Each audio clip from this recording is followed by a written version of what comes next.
Good morning, good afternoon, good evening, wherever you're watching me today. My name is Peter. Welcome back to Invest with Peter. Guys, well, we're here again, to talk about the stock market and, geopolitical issue and what I believe you need and maybe what is going to happen this week. Well, I'm going to title this, the calm before the storm. Because in the stock market, we know any little thing that comes around that happen can affect our portfolio. And that's why we need to be educated. We need to be informed.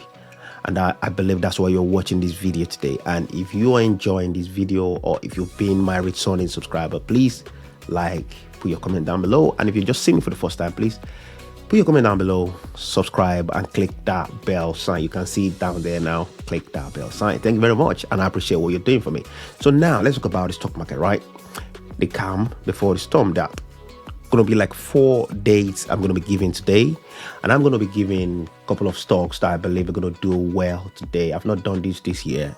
I'm going to be giving out a couple of stocks that I believe is going to do well around AI. We've been hearing about ChatGPT and all that stuff. So if you want to, play around AI, or if you want to pick display, the semiconductors, these are the big winners. I'm going to be talking about that today. I'm going to be talking about some questions that I want you to answer yourself. I'm not going to answer it for you, for investor, right? So now let's go about it.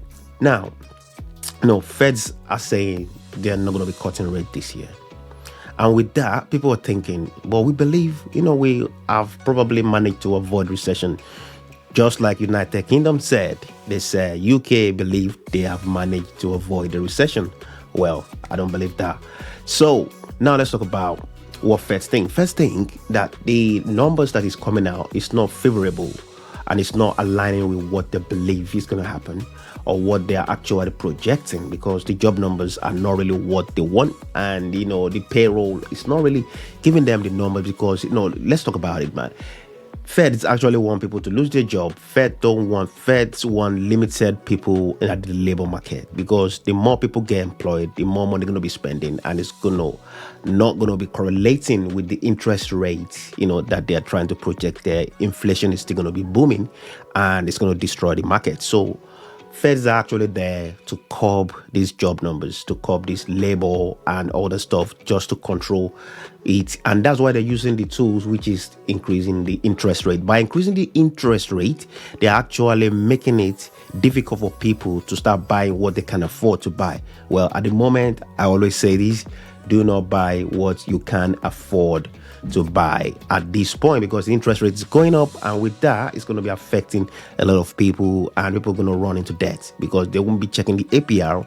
I don't want to go to there today. I want to be talking about the CPI number coming out this month. We have CPI number coming out, FOMC this month. We have Jerome Powell actually going to be testifying next week, or this week rather, so not next week. So I'm going to be telling you the date. So this is the date you want to write down in your diary now. The first day is March 7 and 8. Jerome Powell is going to be testifying. That's where he's going to be giving us a glimpse of what's coming on FOMC day. FOMC is going to be March the 22nd, yeah, and CPI is going to be March the 14th. So let me just tell you now how it comes. So the first one that is coming up is the Jerome Powell going to be testifying 7th and 8th of March, followed by payroll data that are going to be coming out on March the 10th. So as I'm talking about it, please write this down, because these are the dates that's going to be significant this year, because it's going to be showing us where Fed's going to be going, because people are making a little bit of rumor around that Fed might be going 50 this time. I don't believe that. I think Fed's going to be staying 25 basis points, right? So let's go about, so CPI is going to be March the 14th, followed by FOMC day on March the 22nd. So 7 and 8, March the 10th, payroll day, CPI March 11th and 14th, and FOMC March the 22nd. Please write this down and follow the market. If you're a trader, you can trade this day, because markets are going to move either ways on those days, right? So if you want to trade them, get close to your computer and trade those days. It's going to be a good swing left and right. So now, what's going to be discussed.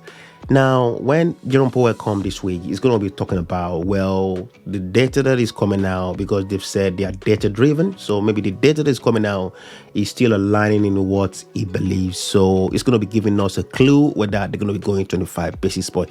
If market actually sniff 25 basis point, expect S&P, Nasdaq to fly this week. If not, then you know what's coming. Market's going to go south. So on March the 10th, right, payroll day, that's another data that the Fed's actually closely looking at. If the payroll is actually higher than what they expect the market again to go south. But temporarily, market is going to be swinging this month. So this month is very significant for us investors. That's why we have to play smart, do not jump on. And even some analysts actually believe that, you know, market has not actually settled down, that we might actually see a low of October. You know, October market went down last year. June, I can't remember the date in June, but last year, June, market went down. And people believe that is the bottom of the market, that market actually secured the bottom June 2022. So now market went down again in October, and people believe, well, that's lower high rather. So the October was not as low as June. That's what we call lower high. So it was not as low as June, and market, some analysts are believing that market might probably swing towards October lows. But that's not what we're talking about today. We're talking about how you can actually trade those days, and how you can actually be, smart to know when you want to buy your company, your favorite ones, and maybe some of the one I'm going to be talking about today, and concerning semiconductors, towards AI and all that stuff. So be very smart. Do not invest blindly. I always emphasize this: a true investor, a smart investor, don't invest blindly. Understand what you're buying, know why you're buying it, and check what is your time horizon. That means, when are you thinking of taking profit or selling it? Don't just buy because somebody say you should buy. Your barber say you should buy this. Your taxi, your taxi driver says, "Oh, I heard about this company. You might want to buy some." Do not invest based on those information. Do your due diligence and buy companies that you know are going to be there around a couple of years and multiple years down the line. So let's just talk about the stocks I want to give out today. So the first one that's going to benefit from this high of a thing is Nvidia. Nvidia, I bought Nvidia. I've been trading Nvidia for a couple of years now, and I've taken multiple profit from this company, because I used to trade it because it's a very good company when you trade towards earning time. So because sometimes when Nvidia want to move, Nvidia moves big. So I always trade this company, and I still have it in my portfolio. There's some I trade, there's some I just keep in my portfolio. So Nvidia is going to be a big winner. It's probably going to be at the pole position. As you see, I'm wearing this jersey today. It's Formula One weekend. So I'm saying now that Nvidia is going to be at the pole position. If you're smart enough, well, you may not want to jump on now, because it's actually pops already after the earnings, because the projection for Nvidia is quite positive, and markets and analysts believe this company is going to benefit from ChatGPT. The second company is Microsoft. Microsoft is the biggest position in my portfolio. I believe in this company, and I believe this company is going to be there down the line, come 100 years down the line. So it's a very solid company. Microsoft also was the one that brought out this ChatGPT. He bought a section of this ChatGPT, and the owner of ChatGPT, Microsoft actually pumped money into this investment, and before you know it, it blew on Google's face. So that's why Google is trying to plan on what they're going to come up with now, because they're giving them the beating of their life at this point. So Microsoft is another one again, if you want to look at that. So the second one is AMD. AMD is going to be a high at this point going forward. So also Palantir, if you like it or hate it, but this company, you can't overlook Palantir at this point. I was watching the earnings reports, and what they were actually projecting is a stock you can bank on during crisis.